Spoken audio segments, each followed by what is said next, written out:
हिंदू धर्म में एक पवित्र और अच्छी परंपरा है कि जब घर में कोई मांगलिक कार्य होता है तो पीले चावल दिए। राम जन्मभूमि तीर्थ क्षेत्र ने अक्षत कलश तैयार करके और पीले चावल गांव गांव तक देते हैं। वही पीले चावल का कलश आज हमारे इस पूरे गांव में। अब हम सब का दायित्व है कि प्रत्येक व्यक्ति के घर तक राम जी के दरबार से आए हुए पीले चावल पहुंचे। घर घर तक एक राम मंदिर का चित्र है, वो भी उनको साथ में देना है, पीले चावल देने हैं। और एक पत्रिका है राम जन्मभूमि तीर्थ क्षेत्र की, जिस पर ये विवरण लिखा हुआ है कि कार्यक्रम कब होना है, क्या। ये तीनों ही और प्रत्येक घर तक अभी देने के लिए जाना था, साल भर पहले लेने के लिए आए थे। अब इन्विटेशन देना है, निमंत्रण देना है, आमंत्रण देना है कि आपको अयोध्या श्री राम जन्मभूमि तीर्थ क्षेत्र की ओर से ये इन्विटेशन है। राम जी का भव्य दिव्य मंदिर बन गया है, उसके दर्शन करने के लिए पधारिए। ऐसा निमंत्रण और लोगों के पास जब पहुंचता है लोग बहुत खुशी से झूम उठते हैं कि अयोध्या से ऐसा निमंत्रण।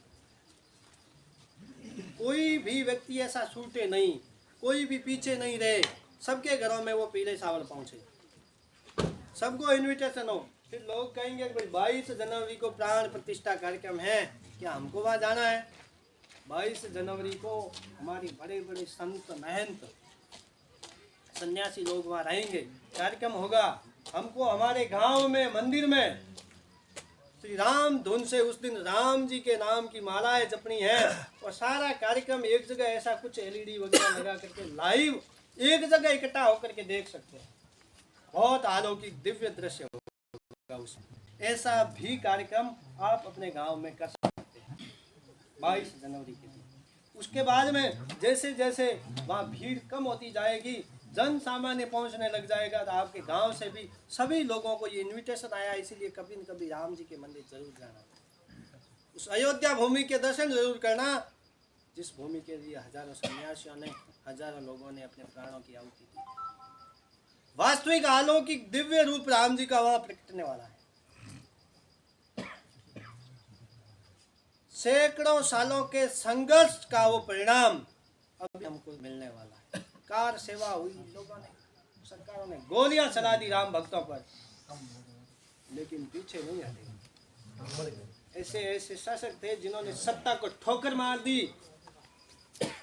लेकिन राम जन्मभूमि राम जी का मंदिर यही बनेगा। वो जो ढांचा गिराया गया, बहुत सारी स्थितियां बनी थी, इसीलिए जन जन के मन में जो व्याप्त राम है, उस अभियान को लेकर के हमारी जिम्मेदारी थी आपके गांव तक आने की। आप गांव वालों की सभी की जिम्मेदारी है घर घर तक जाने। ये अभियान अब आपको संपूर्ण इसे पूरे गांव में संपन्न कैसे बनाया जाए, योजना बनाई जाए। बड़े बड़े टाटा बिरला वाले और ऐसे भामाशाह आए कि हम इस सौभाग्य को प्राप्त करना चाह रहे हैं, हम सारे पैसे लगा देंगे, हमको ये सौभाग्य प्राप्त होने दीजिए, मंदिर हम बना के दे देंगे। हमारी कहीं पट्टिका पर कोई नाम नहीं लिखना है, सारे पैसे हम लगाएंगे, मंदिर बनाएंगे। साधु संतों ने कहा, शंकराचार्य ने कहा नहीं, ये राम जन जन के मन में व्याप्त राम है, और जब राम जग जाता है तो व्यक्ति न्याय ही करता है। इसीलिए इस राम का मंदिर सिर्फ एक दो व्यक्तियों के द्वारा तो नहीं बन सकता, तो संपूर्ण देश से निधि ऐसा समर्पण, भले 1 रुपए का दे या 10 रुपए का दे या लाख रुपए का दे, लेकिन लेकर के इस मंदिर को बनाना बहुत बड़ा काम था, बहुत बड़ी जिम्मेदारी थी। अब इसको कैसे करेंगे, क्या करेंगे?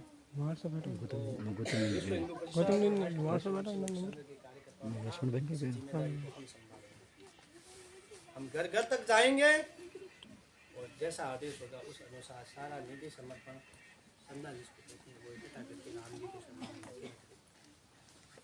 तो आज से साल भर पहले राम जन्मभूमि निधि समर्पण ऐसा एक बहुत बड़ा अभियान चला। हजारों लोगों ने अपनी जो इच्छा थी उससे बढ़ चढ़ करके उसमें भाग लेकर के और राम जी के लिए निधि को समर्पित किया। आपके गांव में भी वो अभियान चला। यहाँ से भी किसी ने 10, किसी ने 100, किसी ने 1000, अपनी जो इच्छा थी सदासी उस अनुसार दिए। और वो सारा जो धन था, वो सारा समर्पण था, वो इकट्ठा करके और उसी से उस मंदिर को बनाने की प्रक्रिया। उस निधि समर्पण अभियान में एक अलौकिक शक्ति, एक दिव्य शक्ति हर कार्यकर्ता के मन में ऐसी मौजूद थी। जहां वो गया और कहा कि राम जी का मंदिर बन रहा है, इसके लिए हम आपके द्वार पे आए, आपकी जो इच्छा हो निधि समर्पण कीजिए। ये 10 रुपए की रसीद है, ये 100 की, 1000 की, ये 1000 की, 10 बड़े संख्या के लोगों ने ये काम किया। बहुत अच्छा हुआ।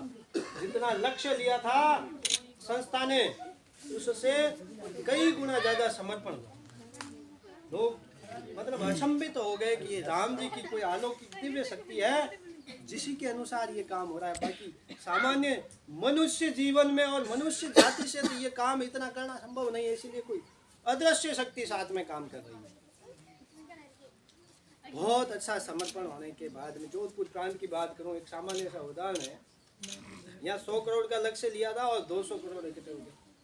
100 करोड़ का लक्ष्य लिया, उस समय तो विचार किया था कैसे करेंगे, लेकिन जिस दिन 200 करोड़ हुए उस दिन कार्यकर्ताओं में इतना उत्साह था कि राम जी की कृपा से ही संभव है। मैं मेरी बात करूं, उस समय उस अभियान का मैं संयोजक था।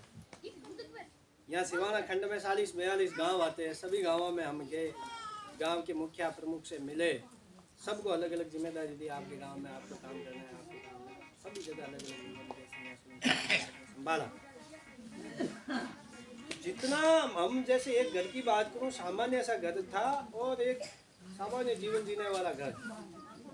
पता नहीं हम उनके घर ऐसे ही राम जी की कृपा से जाते जाते गए। भाई 51 भैया आपके बच्चे हैं, वो बाहर रहते हैं, अच्छा खासा बिजनेस है, राम जी का मंदिर बन रहा है, इसीलिए आपका सहयोग अपेक्षित है।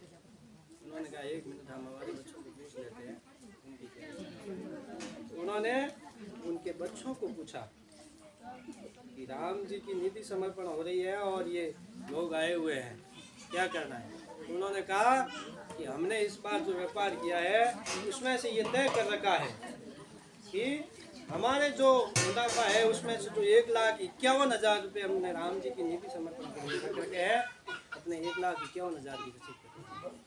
हम असंभित हो गए, हमने कहा कोई आलू की काम कर, और उन्होंने 1,51,000